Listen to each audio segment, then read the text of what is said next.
Assalamualaikum warahmatullahi wabarakatuh. Innal hamdalillah salatan wa salaman ala Rasulillah wa ala alihi wa sahbihi wa man tabi'ah, amma ba'd. Hadirin wal hadirat, sidang jamaah maghrib yang dirahmati oleh Allah Subhanahu wa ta'ala. Mari kita lanjutkan pengajian kita malam ini kaitan dengan masalah sifat kalam Allah. Bismillahirrahmanirrahim. Sad. Wal kalamul ladzi laisa biharfin wala sautin wa yata'allaqu bima yata'allaqu bihil ilmu minal muta'alliqati. Dan bermula kalam alladhi, itu tiada ianya kalam dengan huruf, itu tiada pula dengan suara. Dan berta'alluq ianya kalam dengan barang yang berta'alluq dengannya barang oleh ilmu daripada segala ta'alluq. Maksudnya kalam Allah yang hakiki, kalam Allah yang hakiki wajib diyakini bahwa kalam itu tidak ada huruf dan tidak ada suara. Kalam sama seperti ilmu di segi ta'alluqnya. Ilmu terkait dengan yang wajib, terkait dengan yang mustahil, terkait dengan yang harus. Artinya Allah Maha mengetahui segala yang wajib, bahwa zatnya mesti ada, sifatnya demikian, perbuatannya juga sama. Allah pula Maha mengetahui dengan perkara yang mustahil. Artinya Allah mengetahui bahwa tidak boleh ada lain Tuhan yang sama dengannya, bahwa tidak boleh dia beranak ataupun diperanakkan. Pula Allah mengetahui segala yang gaib, berapa jumlah makhluk yang telah lahir, yang akan lahir, yang telah meninggal, berapa yang telah ada, berapa yang akan ada, dan semuanya. Begitu pula kaitan dengan kalam. Kalam berkaitan dengan semua masalah. Allah berkalam kaitan dengan hal wajib, Allah berkalam kaitan dengan hal mustahil, pula Allah berkalam kaitan dengan hal yang harus. Wa huwa akhiru sifatil ma'anil muttafaqi alaiha baina ahli sunnah. Dan bermula dianya kalam itu akhir daripada segala sifat-sifat ma'ani yang sepakat di atasnya segala sifat ma'ani di antara ahli sunnah.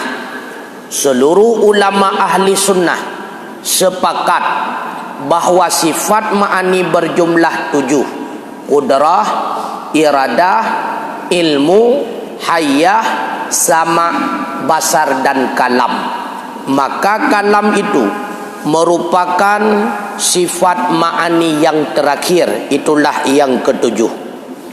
Wa ma'nal kalamil mansubi lillahi ta'ala huwa makna qaimun bidzatihi yata'allaqu bi kulli ma yata'allaqu bihil ilmu wa huwa kullu wajibin wa kullu jaidin wa kullu mustahilin munadzihun anil harfi was sauti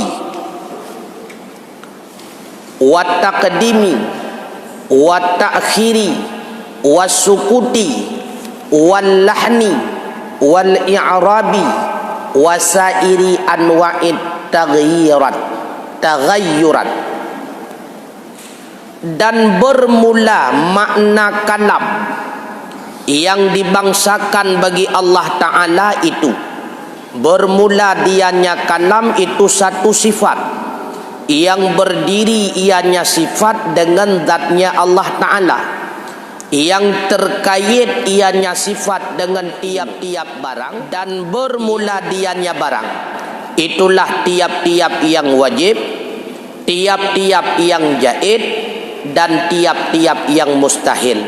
Lagi dianya kalam itu maha suci ia daripada huruf dan suara dan terdahulu dan tertakhir dan diam dan lahen dan i'rab dan ketinggalan segala pembahagian-pembahagian yang menunjuki kepada perubahan.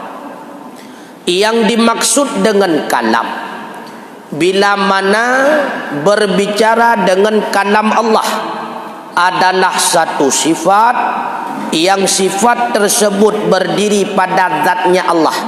Sifat itu qadim, lagi sifat itu baqa.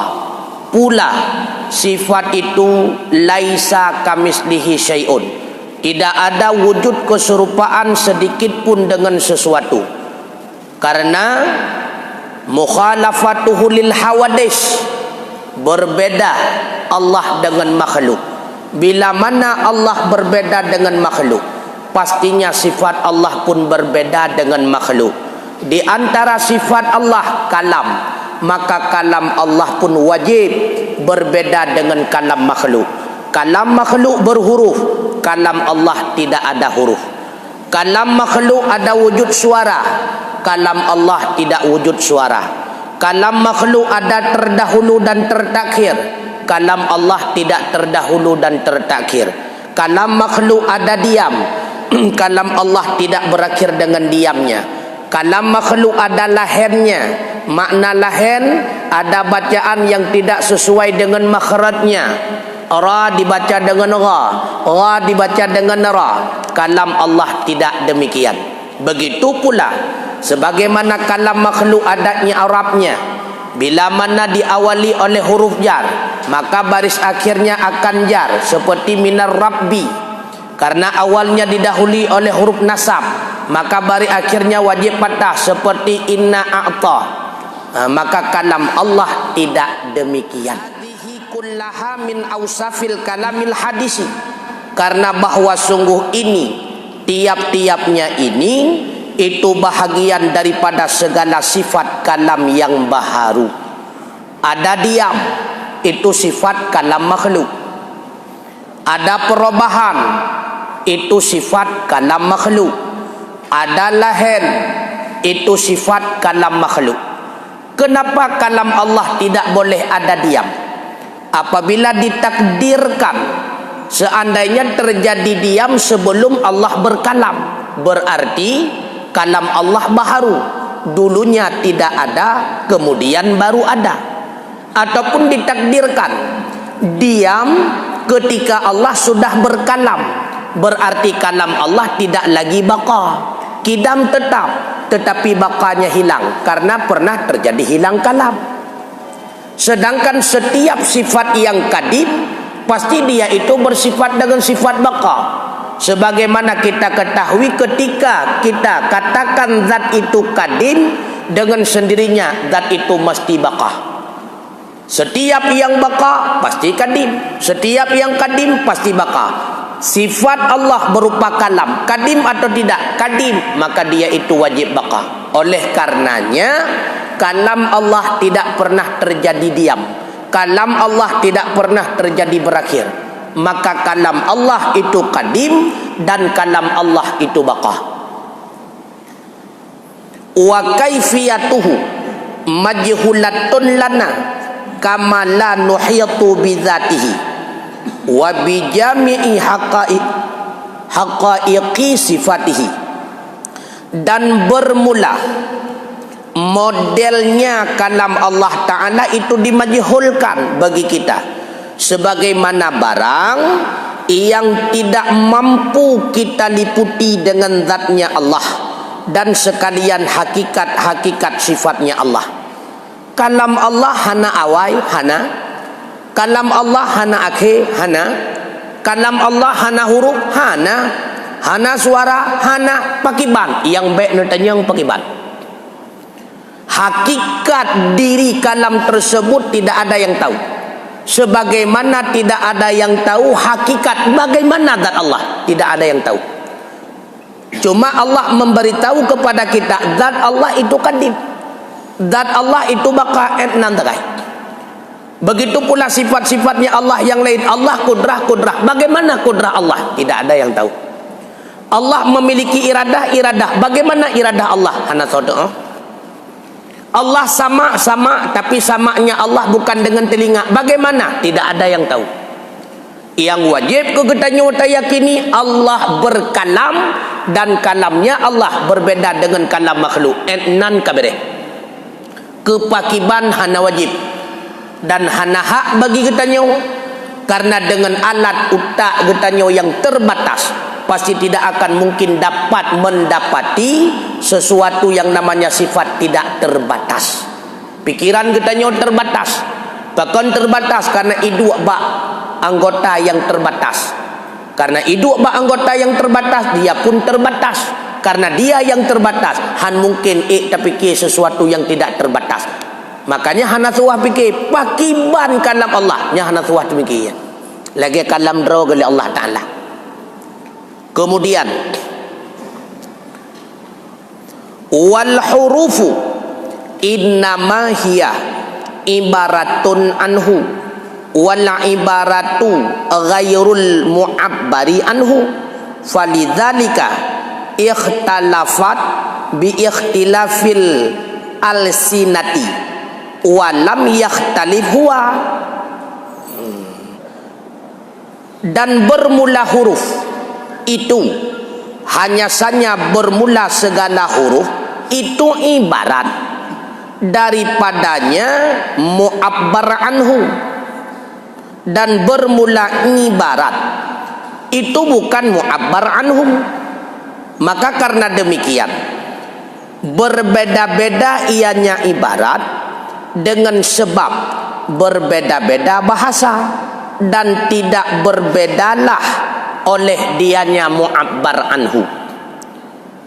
Al-Quran kita katakan bahwa dia itu kalam Allah. Sebenarnya yang dimaksudkan dengan kalam Allah sama seperti kita katakan masjid itu rumah Allah. Bukan Allah menetap di dalam rumah. Begitu pula Al-Quran. Al-Quran itu kalam Allah, bukan Allah yang berkalam dengan bentuk kalimat alif lam mim dzalikal kitab, bukan. Allah tidak mengeluarkan kalimat-kalimat dengan kalamnya. Kalam Allah yang hakiki yang berdiri pada zatnya Allah tidak berhuruf dan tidak bersuara. Al-Quran berarti itu satu ibarat. Di istilah dengan istilah yang lain, Al-Quran itu dal. Sedangkan kalam Allah yang hakiki yang merupakan sifatnya Allah itu madlul. Ataupun Al-Quran itu ibarat. Sedangkan kalam Allah yang hakiki itu mu'abbar anhu. Arti dal tunjukkan. Sedangkan madlul yang ditunjukkan. Artinya Al-Quran itu memiliki satu makna yang ditunjuk oleh Al-Quran tersebut, maknanya sesuai sebagaimana yang ditunjuki oleh kalam Allah yang hakiki. Andai kata Allah membuka hijab kepada kita, maka sungguh kita akan dapat pahami dalam kalimat la taqrabud zina. Apa yang kita pahami dalam kalimat la taqrabud zina? Larangan melakukan zina. Andai Allah membuka hijab kepada kita, Allah perlihatkan kalamnya kepada kita, sungguh kita pun akan pahami lewat kalam Allah yang hakiki bahwa larangan melakukan zina. Maka la takrabud zina itu satu ibarat, satu ungkapan, satu untayan kalimat untuk menjelaskan bahwa terjadi larangan melakukan zina. Inilah yang dimaksud dengan dalalah mutabaqah dalam istilah mantik. Sama seperti bandingan kita katakan qama Zaidun, telah berdirilah si Zaid, untuk menjelaskan bahwa satu-satu zat telah bersifat dengan sifat berdiri, maka kita wujudkan dalam bentuk kalimat berbunyi qama Zaidun, telah berdirilah si Zaid. Maka kalimat qama Zaidun bukan diri si Zaid yang berdiri, diri si Zaid yang berdiri bukan pula qama Zaidun. Contoh lain, sama seperti benda dengan bayangan benda di dalam cermin. Bayangan benda yang ada di dalam cermin itu persis sama dengan benda yang di luar cermin. Tetapi bayangan benda yang ada dalam cermin itu bukan benda di luar cermin. Benda di luar cermin itu pun bukan bayangan benda di dalam cermin. Maka bayangan benda yang ada di dalam cermin menunjuki wajah benda yang asli sama persis seperti benda yang ada di luar cermin.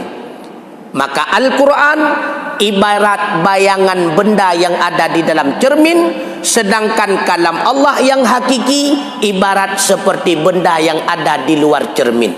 Maka ketika kita melihat bayangan benda yang ada di dalam cermin, begitulah hakikatnya benda di luar cermin. Tetapi benda dalam cermin bukan bayangan benda dalam cermin, bukan benda di luar jadi yang itunya maksud li Al-Quran sama persis lagi yang itunya maksud li kalam Allah yang hakiki. Tetapi Al-Quran bukan kalam Allah yang hakiki, kalam Allah yang hakiki juga bukan Quran. Kamu faham nunggu? Namu faham? Namu faham nunggu? Mu faham kan? Itanyang lam. Hana tahu temannya tak? Menya Al-Qurannya wakan kalam Allah yang hakiki kepesita pemulia Quran. Kalam Allah yang hakiki yang wajib kita mulia karena yang sifat Allah. Maka menyalagannya pertanyaan tatanya lamba urun temannya. Mungkinkah bagi kita memuliakan kalam yang hakiki? Tidak mungkin. Dibantah nak pemulia kalam yang hakiki mentadi Allah pitan, memerumpok pihan. Karena tidak memungkinkan memuliakan kalam yang hakiki, maka muliakanlah perantara untuk memuliakan kalam Allah yang hakiki. Itulah kalam lafzi berupa Al-Quran. Dengan tak pemulia Al-Quran, maka sama dengan lagi kata pemulia kalam Allah yang hakiki. Pakon, karena makna ataupun maksud yang ditunjuk oleh Al-Quran sama persis seperti maksud yang ditunjuk oleh kalam Allah yang hakiki. Kecuali ijawab lon mampu, lon pemulia kalam Allah yang hakiki, nyan berat pungo tu. Pakon berat pungo, puruseh lagi urung kun, lon mampu lon cok mameh walau hana lumbuh saka, berat pungo. Mampu long pegadah nadi walau hana lon pubulut ijah, nyan kan berat pungo tu. Maka jika lon yang niyu wabak getanya oleh Allah Ta'ala rah ijah atau menghilangkan najis, Allah perintahkan kepada kita menghilangkan najis, bukan membasuh kain. Mungkinkah kita bisa menghilangkan najis tanpa membasuh kain? Tidak mungkin. Karena tidak mungkin, maka melalui perantara membasuh kain wujudlah satu tujuan, menghilangkan najis. Karena han mungkin bagi kita nyawa tacok mameh menyahana tabuh saka. Buh saka. Karena buh sakanya merupakan perantara untuk kita dapatkan manisnya. Begitu pula karena manisnya memuliakan sifat Allah kalam tidak memungkinkan bagi kita, maka lewat perantara memuliakan kalam Allah yang lafzi, artinya Al-Quran, karena ditunjuki oleh maksud Al-Quran sama seperti maksud yang ditunjuki oleh kalam Allah yang hakiki. Kemudian falidzalika, maka karena demikian ibarat itu bukan mu'abbar anhu, ikhtalafat, berbeda-beda ianya ibarat, bi ikhtilafil alsinati, dengan sebab berbeda-beda bahasa. Yang berbeda-beda ibarat, sedangkan mu'abbar anhu tidak pernah berbeda. Yang berbeda bentuk lafadznya, sedangkan yang ditunjuki oleh maksud daripada lafadz tersebut sama. Karena berbeda bahasa, maka beda ibarat. Allah turunkan kepada masyarakat Arab dengan bahasa Arab, kalimatnya la takrabudina. Itu cuma ibarat yang berbeda. Sedangkan dengan bahasa yang lain, misalnya dengan bahasa Ibrani, berarti itu bagi masyarakat Ibrani, maka Allah bentuk kitabnya bernama kitab Taurat. Bentuk lafadznya terserah kepada lafadz Ibrani. Tuan hanjur bahasa Ibrani itu bab. Dalam bahasa Arab la takrabutina, itu bahasa Arab. Dalam kitab Taurat bahasa Ibrani, bahasanya beda lam, tapi maksudnya sama, putra sama, larangan melakukan zina. Ataupun diibaratkan dengan bahasa lain, yaitu bahasa Suryani. Itulah kitab Injil. Mungkin bahasanya beda lagi, akan tetapi maksudnya sama, larangan melakukan zina.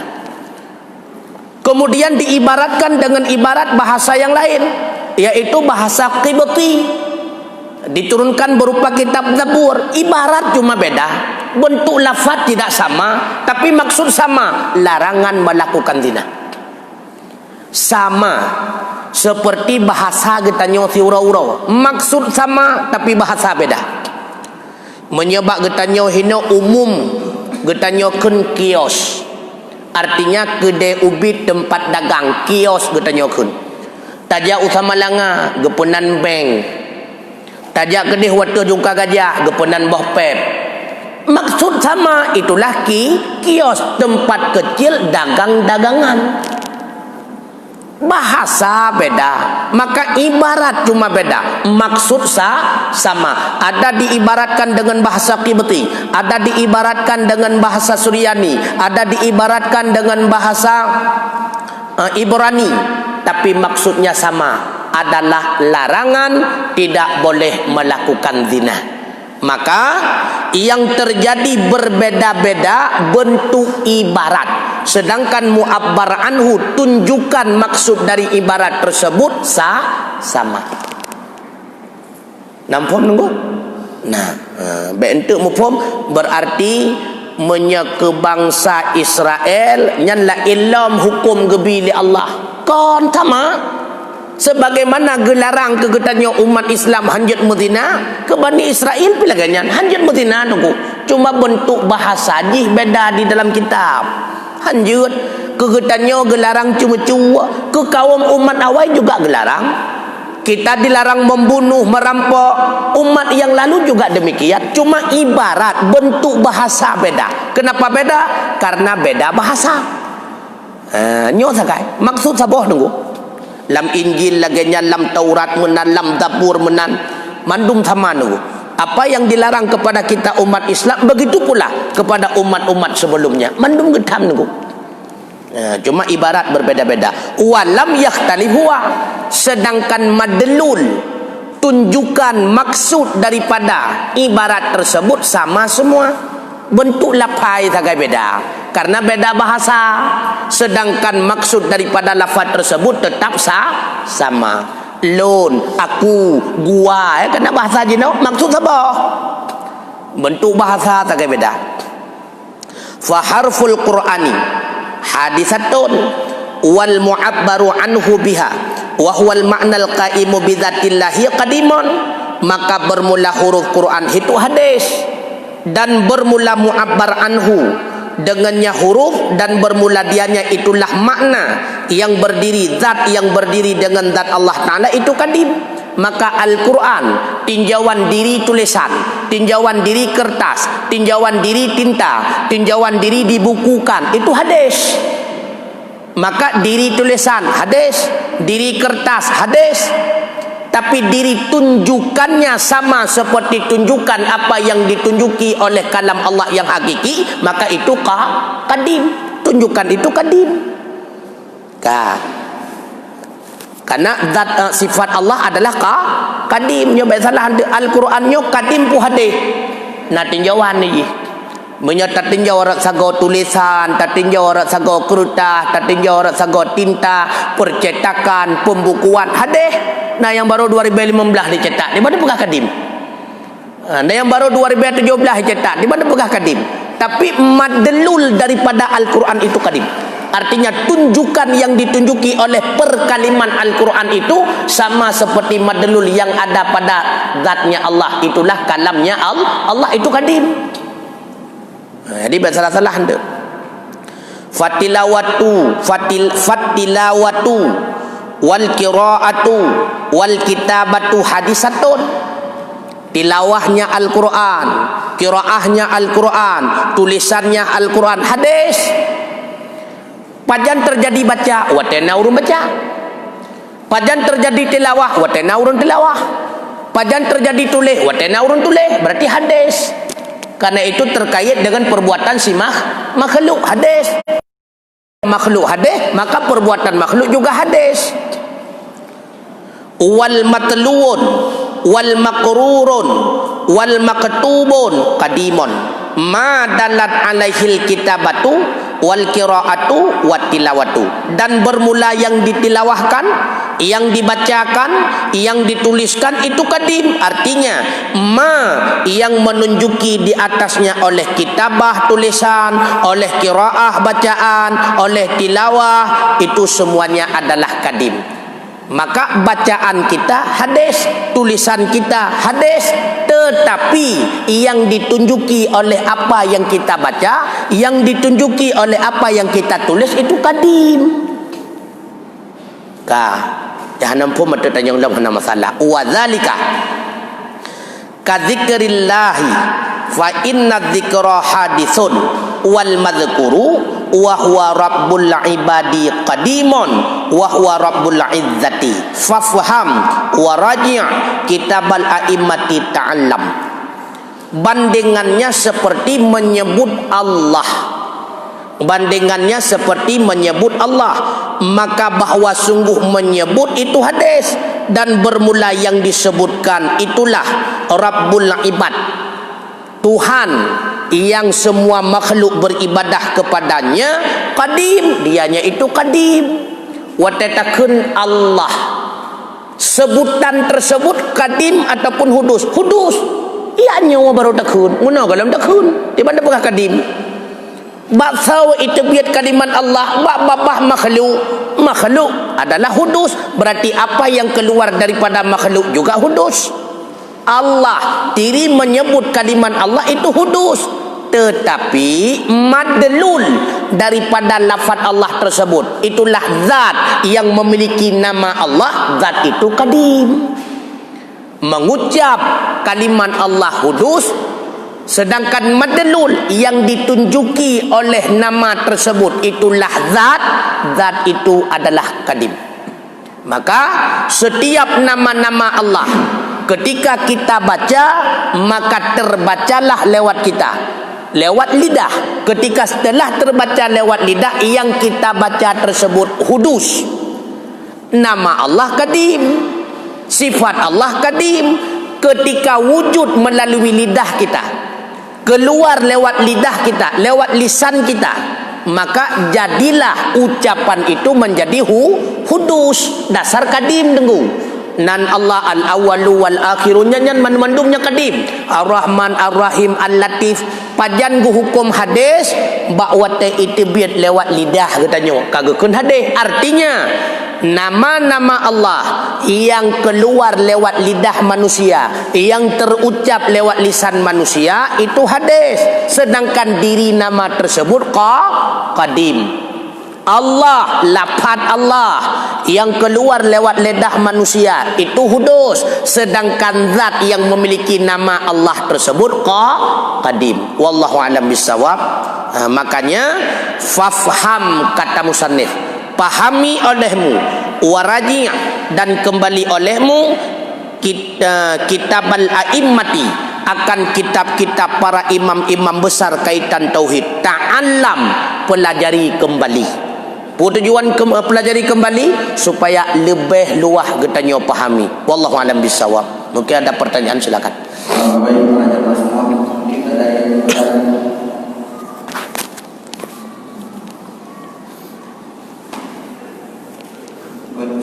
Assalamualaikum warahmatullahi wabarakatuh. Yang dihormati Ibu Sri Ustaz pengajar semua. Al-Quran merupakan hakimnya Allah.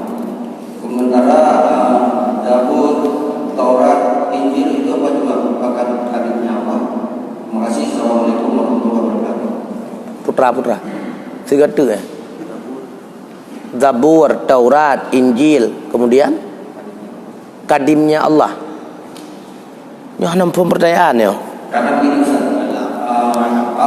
yang diwahyu Allah yang lain, misalnya kitab Taurat, Zabur, Injil sudah dimensor dengan umumnya wahyu ke Nabi Muhammad Al-Quran. Apakah yang di belakang ini juga kadimnya Allah? Sebenarnya yang menjadi masalah, kalam Allah itu kadim, sedangkan kitab yang diturunkan kepada makhluk berbentuk bahasa sesuai di mana makhluk itu berada, maka semua kitab tersebut hudus. Al-Quran diturunkan dalam bahasa Arab, itulah bahasa manusia yang berada di kawasan Arab, maka bentuk lafaz-lafaznya semuanya hudus.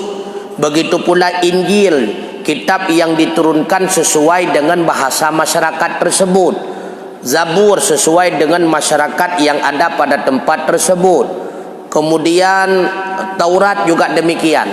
Diri tinjauan kitab itu hudus. Diri makna yang ditunjuki oleh lafaz-lafaz yang tersimpan di dalam di dalam kitab tersebut kadim, karena makna yang ditunjuki sesuai dengan makna yang ada pada kalam Allah yang merupakan sifat yang berdiri pada zatnya Allah, karena sifat Allah adalah kadim, maka tunjukkan daripada sifatnya Allah yang dinamakan dengan dalalahnya sifat Allah juga kadim. Injil, Zabur, Taurat kadim? Tidak. Yang kadim adalah tunjukkan makna, maksud yang itu nyok li kitab-kitab tersebut. Nyan yang kadim, lafaz hana kadim. Kudu dawa baru na lafaz. Pajanna kitab Zabur bawa tega putron ke rasul yang berhak memiliki Zabur. Pajanna kitab Injil bawa tega putron le Jibril ke rasul yang berhak memiliki Injil. Pajanna Quran kemudian bakwate Jibril neputren kepada Rasul yang berhak menerima Quran. Maka Quran, Zabur, Injil, Taurat itu tidak kadim, semuanya hudus. Dan semuanya tidak baka, tidak ada yang baka. Hana yang kekal. Taurat mandum kahanali, Injil kahanali, Zabur kahanali, Al-Quran juga hanali itu. Maka setiap yang kadim pasti baka, setiap baka pasti kadim, kecuali ada yang tidak kadim, bukan baka, cuma diabaka, gepu kekai, kon kekai dengan sendirinya. Aras, kursi, bidadari, surga, neraka itu bukan kekal, tapi abaka, dikekalkan Allah Ta'ala. Maka semua kitab tidak ada yang kadim. Yang kadim tunjukkan maksud yang terdapat di dalam kitab tersebut. Tunjukkan maksud, itulah yang dinamakan dengan dalalah mutabaqah. Ketika Allah mengatakan di dalam Al-Quran, contohnya aqimis shalah, artinya secara logawi ataupun istilah lain dinamakan dengan translate gantawa bahasa. Menyelam bahasa Arab aqimis salah, dalam bahasa Indonesia dirikan olehmu akan salat. Itu translate gantawa bahasa sebenarnya, bukan arti gantawa. Dengan bahasa Indonesia dirikan olehmu akan salat. Maka dalalah mutabaqah, maksud yang ditunjuki oleh kalimat aqimis salah yang sesuai dengan diri kalimat, dengan bentuk kalimat aqimis salah adalah perintah melakukan salat. Perintah melakukan salat. Itu dinamakan dengan dalalah mutabaqah, tunjukan yang sesuai dengan bentuk diri lafaz. Di istilah dalam ilmu mantik dengan dalalah mutabaqah. Maka setiap lafaz Al-Quran pasti ada dalalah mutabaqah, maksud yang dapat dipahami daripada perkalimat tersebut yang sesuai dengan bentuk lafaz. Itu namanya dalalah mutabaqah. Makanya ada lafaz amar, maka lahirlah kaedah al-amru yufidu bil wujub. Secara dasar setiap lafaz perintah menunjuki kepada wajib, kecuali ada ayat-ayat yang lain yang menunjuki kepada tidak wajib. Kemudian an-nahyu yufidu bit tahrim. Secara dasar lafaz larangan dalalah mutabaqahnya menunjuki kepada larangan. Maka setiap khabariyah itu tidak ditetapkan suatu hukum. Yang terjadi tetapnya suatu hukum adalah kalimat insya'iyah. Itu kaedah-kaedah kemudian. Maka setiap lafaz Al-Quran itu pasti ada dalalah mutabaqahnya. Makna dalalah tunjukkan maksud daripada kalimat tersebut. Makna mutabaqah yang sesuai dengan bentuk diri kalimat tersebut. Ketika bentuk kalimat la taqrabuz zina, maka dalalah mutabaqahnya adalah larangan melakukan zina. Setiap ada dalalah mutabaqah pasti ada dalalah iltizam.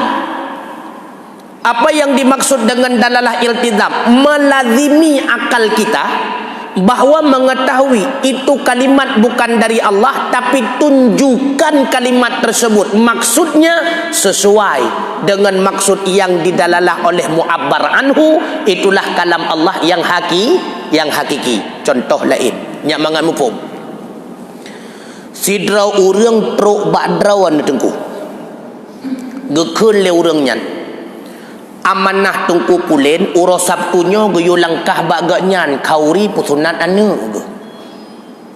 Berarti dalalah mutabaqah yang sesuai maksud dapat dipahami daripada kalimat tersebut diharapkan kita datang. Diharapkan kita datang.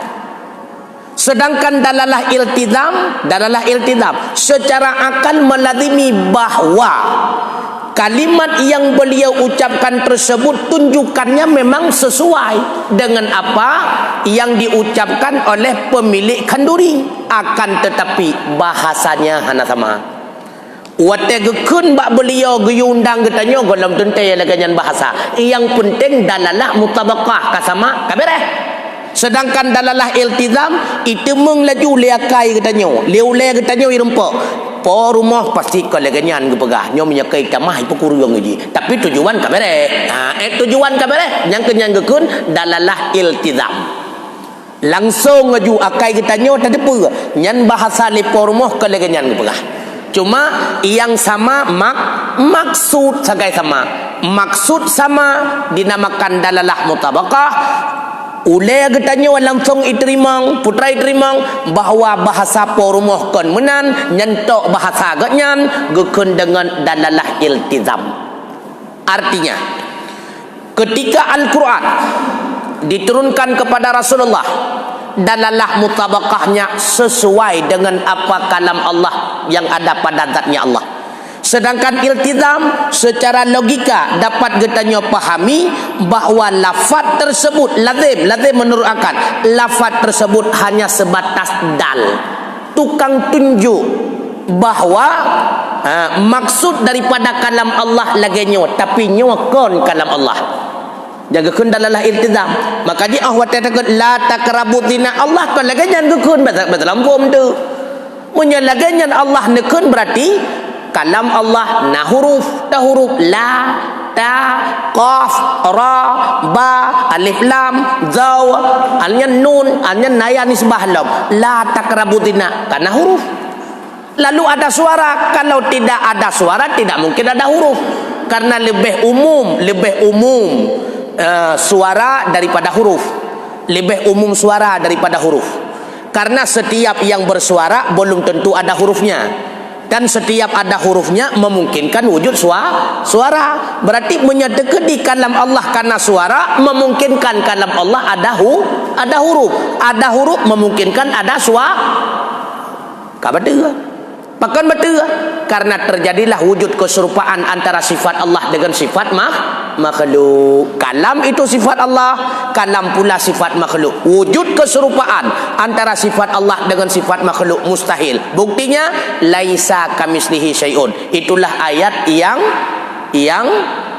muhkamat dijadikan sebagai rujukan dalil bahwa Allah tidak sedikit pun wujud keserupaan, baik zat, baik sifat ataupun perbuatannya Allah. Wallahu a'lam bishawab wa ilaihil marju wal ma'ab. Assalamualaikum warahmatullahi wabarakatuh.